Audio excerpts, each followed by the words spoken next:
Modi ji car सेवक हैं? कभी कार सेवा की है? एक फोटो है राम मंदिर आंदोलन का, अमित शाह का कोई आंदोलन का फोटो है तो दिखाएं। संजीव बालियान का कोई कार सेवा का फोटो है तो दिखाएं। भूपेंद्र चौधरी का कोई कार सेवा का फोटो हो तो दिखाएं। हमारे पास है। ये भाजपा है। भाजपा में कोई 1 रुपया भी लेना गुनाह होता था। हम लोग जब संघर्ष करते थे अपने पैसे से जाते थे। आज क्या है? आज जो पदाधिकारी बने बैठे हैं उनको भाजपा की तरफ से कि आज तुम फलाने वो हो बूथ अध्यक्ष, तुम फलाने हो, तुम्हें 2000 आएंगे, तुम्हें 1000 आएंगे, पैसे आते हैं। तब हम लोग जेब से लगाते थे। आप भाजपा में आज भी भारतीय जनता पार्टी में हो? हाँ, क्यों? भाजपा में है मगर लुटेरी भाजपा में नहीं है। लुटेरी भाजपा और रियल भाजपा में फ़र्क क्या है? वो अटल अडवाणी, राजमाता विजयराजे सिंधिया, कल्याण सिंह की भाजपा थी। ये आज अमित शाह की भाजपा है। अमित शाह से आप नाराज हो? अरे टोटल टिकट बेचे गए पिछले विधानसभा चुनाव में, सबको मालूम है। अमित शाह पे पैसा है तो पावर तो हमने ही दी है। 2024 का लोकसभा चुनाव है, बिगुल बज चुका है। लगातार आप देख रहे हैं पब्लिक मूड बनाई हुई है कि इस बार या तो एनडीए गठबंधन को लाया जाएगा या इंडिया गठबंधन को। मुजफ्फरनगर में है, मुजफ्फरनगर के लोगों से बात करेंगे और जानेंगे कि इस बार 2024 का लोकसभा चुनाव किस करवट पलटने जा रहा है और मुजफ्फरनगर लोकसभा सीट में क्या कुछ होने वाला है। शुरुआत आपसे करते हैं। नाम आपका? प्रदीप त्यागी, मेरा गांव महादेव है, विधानसभा सरजना है और मैं लगभग जब मेरी उम्र 16 वर्ष थी तब से भाजपा का कार्यकर्ता हूँ। राम मंदिर आंदोलन में बढ़ चढ़ कर हिस्सा लिया। मैं कार सेवक भी हूँ, दोनों बार का कार सेवक है और राम जन्मभूमि भी गए हैं, कई बार गए हैं? दोनों बार। जब वहाँ गोलियाँ चलती थी तब गया हूँ, जब डंडे मिलते थे तब गया हूँ। अब तो वो लोग जा रहे हैं, वो लोग भाजपा पदाधिकारी बने बैठे हैं जो उस समय राम मंदिर को गाली देते थे और अन्य पार्टियों में थे और वोट के लिए मस्जिदों में टोपी लगा के नमाज पढ़ते थे हिंदू होते हुए। एक कार सेवक दूसरे कार सेवक का विरोध कर रहा है। कौन कार सेवक है? अपने आपको तो भी बात बताओ। नहीं, मोदी जी कार सेवक हैं? कभी कार सेवा की है? एक फोटो है राम मंदिर आंदोलन का, अमित शाह का कोई आंदोलन का फोटो है तो दिखाएं। संजीव बालियान का कोई कार सेवा का फोटो है तो दिखाएं। भूपेंद्र चौधरी का कोई कार सेवा का फोटो हो तो दिखाएं। हमारे पास है। आप कार सेवक रहे हैं? हाँ, मेरे पास फोटो है, इनके पास हो तो दिखाएं। तो ये तो शीर्ष नेतृत्व है आज की डेट में भाजपा का, आप उससे नाराज क्यों हैं? अरे ये सब चोर लुटेरे हैं इसलिए नाराज हैं। ये भाजपा है।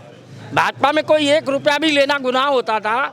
हम लोग जब संघर्ष करते थे अपने पैसे से जाते थे। आज क्या है? आज जो पदाधिकारी बने बैठे हैं उनको भाजपा की तरफ से कि आज तुम फलाने वो हो बूथ अध्यक्ष, तुम फलाने हो, तुम्हें 2000 आएंगे, तुम्हें 1000 आएंगे, पैसे आते हैं। तब हम लोग जेब से लगाते थे। तो आप भाजपा में आज भी भारतीय जनता पार्टी में हो? हाँ, क्यों? भाजपा में है मगर लुटेरी भाजपा में नहीं है। लुटेरी भाजपा और रियल भाजपा में फ़र्क क्या है? वो अटल अडवाणी, राजमाता विजयराजे सिंधिया, कल्याण सिंह की भाजपा थी। ये आज अमित शाह की भाजपा है। अमित शाह से आप नाराज हो? अरे टोटल टिकट बेचे गए पिछले विधानसभा चुनाव में, सबको मालूम है। आज जितने, एक बात बताओ, एक भी सामाजिक जो पुराने नेता होते थे सभी जातियों के, एक भी सामाजिक नेता को यदि इन्होंने टिकट दिया हो तो मुझे बता दो, जो जनता की समस्याएं सुन ले। टोटल हाल खराब है ऊपर तक। और जो एक उत्तर प्रदेश के कार सेवक मुख्यमंत्री हैं, पूरे 7 वर्षों में मीडिया में क्या चला है कि कार से देखो, ये राम मंदिर आंदोलन गोरक्षा पीठ का आंदोलन था और लगभग उन्हीं लोगों ने इसमें शहादत दी है। कई सौ वर्षों से वो इस आंदोलन को चलाते आ रहे हैं। उनको मीडिया में कभी छपता है कार सेवक मुख्यमंत्री बाबा आज हटे, कल हटे, परसों हटे, अमित शाह कल हटाएंगे, परसों हटाएंगे, तो सब कुछ अमित शाह होगा। तो अब तो ये खून तो हम लोगों में भी है। अमित शाह पे पैसा है तो पावर तो हमने ही दी है। तो आज अगर भाजपा की अगर बात की जाए, क्या 2 धड़े में है? एक वो भाजपा है जिसकी आप बात कर रहे हैं जो मोदी जी के साथ में, अमित शाह के साथ में, एक वो भाजपा है जो अटल जी के साथ में जो रही है। हाँ बिल्कुल, इसमें दो राय नहीं है। अब ये कोई हम लोग आज तक ये लगाओ मैं 32 साल से भाजपा ही रहा हूँ और रविंद्र पुंडीर यहाँ 3 योजना विधायक रहे हैं। हम उनके चेले हैं, अमरपाल जी के चेले हैं। कभी दोनों में से कोई से पे एक आरोप लगा के बताए कि 1 रुपया कहीं किसी से लिया हो? आज भी अपना 5-4 बीघे जमीन है, उसमें खेती करते हैं। अच्छा, मुझे तो ये भी नहीं पता लगा है कि मेरी शादी की उम्र कब निकल गई। अच्छा, एक बात की जाए, यहाँ पर जो भाजपा कैंडिडेट बालियान जी की बात हो रही है, तो उसको लेकर के इस बार पब्लिक समर्थन कर रही है उनका या नहीं कर रही है? आप तो भाजपा में कट्टर समर्थक हो, बताइए। कोई समर्थन नहीं कर रहा है। कारण है उसका A to Z में 26 अक्षर होते हैं और उनके भी 26 ही लोग हैं जिनके उन्होंने काम किए हैं। आप ज़्यादा दूर क्यों जाते हो? A to Z कभी मेरठ में होता था, मुजफ्फरनगर में होता था। आज A to Z Khatauli, A to Z Muzaffarnagar, A to Z Bulandshahr, A to Z Noida, A to Z Meerut, A to Z Lucknow, सब जगह A to Z है। जब सारी दुनिया के व्यापारी लोग ये सब राजनीति में आएंगे तो हम लोगों की समाज सेवा कौन करेगा? हम लोग कौन सुनेगा? ये A to Z क्या है? तमाम जनता आपको देख रही है, A to Z थोड़ा समझाइए। A to Z एक संजीव बालियान की कंपनी है, बिल्डर्स। उसमें 26, जैसे ABCD के 26 अक्षर होते हैं, उसमें 26 लोग हैं। सब वो ही करते हैं, उन्हीं का ही काम है, बाकी और कुछ नहीं है। और ये एक्सीडेंटल नेता है। जब जब ऐसे बड़े बड़े उद्योगपति व्यापारी राजनीति में आएंगे, वो अपने व्यापार को देखेंगे या जनता को देखेंगे? जनता को नहीं देखेंगे। अच्छा, आप एक बात और बताइए, भी कुछ ही दिन पहले यहाँ योगी आदित्यनाथ जो सूबे के मुख्यमंत्री वो आते हैं, राजनाथ सिंह आते हैं, अमित शाह आते हैं, आप मिलने गए थे किसी से? क्यों मिले? जब रोज की मीडिया में 7 साल से ये छपता है। और वो देखो, सुनो, एक चीज़ और बताता हूँ।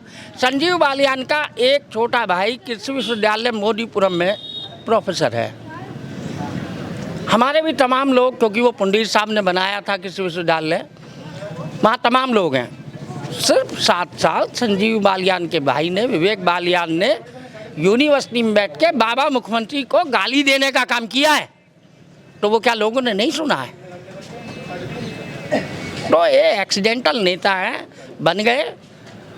इनका एक मैंने प्रश्न पूछा था, अमित शाह, राजनाथ सिंह और योगी आदित्यनाथ आते हैं, आप गए क्यों नहीं? देखिए, राजनाथ जी हमारा 370 का कॉमन सिविल कोड का ये सब अटल जी के टाइम से ड्राफ्ट तैयार थे। भाई वो कौन सी शक्ति थी? मैं तो इसमें राजनाथ जी की कमी मान रहा हूँ। भाई उन्होंने इस पार्टी को खींचा। जिस दिन उनका गृह मंत्रालय छीन के और उनको रक्षा दिया था, और वो ड्राफ्ट जो तैयार था, एक जो है भाई, उससे पहले विधायक ही तो थे अमित शाह, और क्या थे? उनका तो हमसे 1-2 साल ही सीनियर हो सकते हैं। उन्हें एकदम आके प्रधानमंत्री के बाद गृह मंत्री होता है, तुरंत दे दिया। और जो ड्राफ्ट तैयार था 370 का, वो उन्होंने सदन में प्रस्तुत कर दिया। वाही उन्होंने लूट ली। तो यही हुआ, करेगा कोई और खाएगा कोई। मोदी के टाइम में तो यही हुआ। हरेन पांड्या का क्या हुआ? क्या कसूर था हरेन पांड्या का? कैसे मरे मिले हरेन पांड्या? गाड़ी के कहीं बॉडी में को गोली पार नहीं है और अंदर गाड़ी में हरेन पांड्या गोली लगे पड़े हैं। तो ये तो टोटल कत्लों पे आधारित लोग हैं। ऐसे लोग मैं तो नहीं मानता ये भाजपा की मानसिकता के लोग हैं, ये तो लुटेरे लोग हैं। अच्छा, एक बात और कर लें, मुजफ्फरनगर में इस समय है, मुजफ्फरनगर की जनता इस बार क्या सोच रही, क्या करने वाली है? मुजफ्फरनगर की जनता देखो, यहाँ से क्लियर है। कम से कम जनता ये चाहती है कि हमारा जनप्रतिनिधि ऐसा हो कि उसके दरवाजे पे जाएं तो कम से कम एक चिट्ठी तो लिख दे, एक हमारा फ़ोन तो कर दे। हम व्यापारियों को नहीं चुनेंगे, नेताओं को चुनेंगे। तो किस नेता को इधर से चुना जा रहा है? आप तो बिल्कुल सीधे विरोध ही कर रहे हो। देखो, अब तो लग रहा है कि यहाँ पे हरिंदर मलिक लगभग 2-2.5 लाख वोटों चुनाव जीतेंगे। और मैं दावा करता हूँ सरधना में कम से कम 50,000 वोटों से पिछड़ेंगे संजीव बालियान। मतलब खुद आप भाजपा के होकर के समाजवादी पार्टी कैंडिडेट का नाम ले रहे हो? अरे मुझे कौन सा विधायक बनना है या मुझे कौन सा अध्यक्ष बनना है? हाँ, बतेरे दिन अपना करी है तो अपने मान सम्मान के साथ राजनीति करिए। मान सम्मान चाहिए, स्वाभिमान चाहिए। बाकी जो लोग हैं अपना जो जैसा करेंगे वैसा बनेंगे। ये देख रहे हैं, ये माहौल है मुजफ्फरनगर का, खुल करके बोल रहे हैं और साफ तौर से राम मंदिर के जो तमाम जो बड़े जो आंदोलन रहे उसमें रहे हैं और क्लियर कट कहा है कि भारतीय जनता पार्टी का इस बार मुजफ्फरनगर में सुपड़ा साफ होने वाला है। किसी भी तरीके से यहाँ पर जो कैंडिडेट है भाजपा के वो जीतने नहीं वाले हैं और खुल करके खुद से बताया कि सपोर्ट समाजवादी पार्टी का होने वाला है। 2024 का लोकसभा चुनाव किस करवट पलटेगा आपको दिखाता रहूंगा। मैं हूं क्षितिज कांत, कैमरा पर्सन शुभम के साथ 4 PM न्यूज़ नेटवर्क के लिए। धन्यवाद।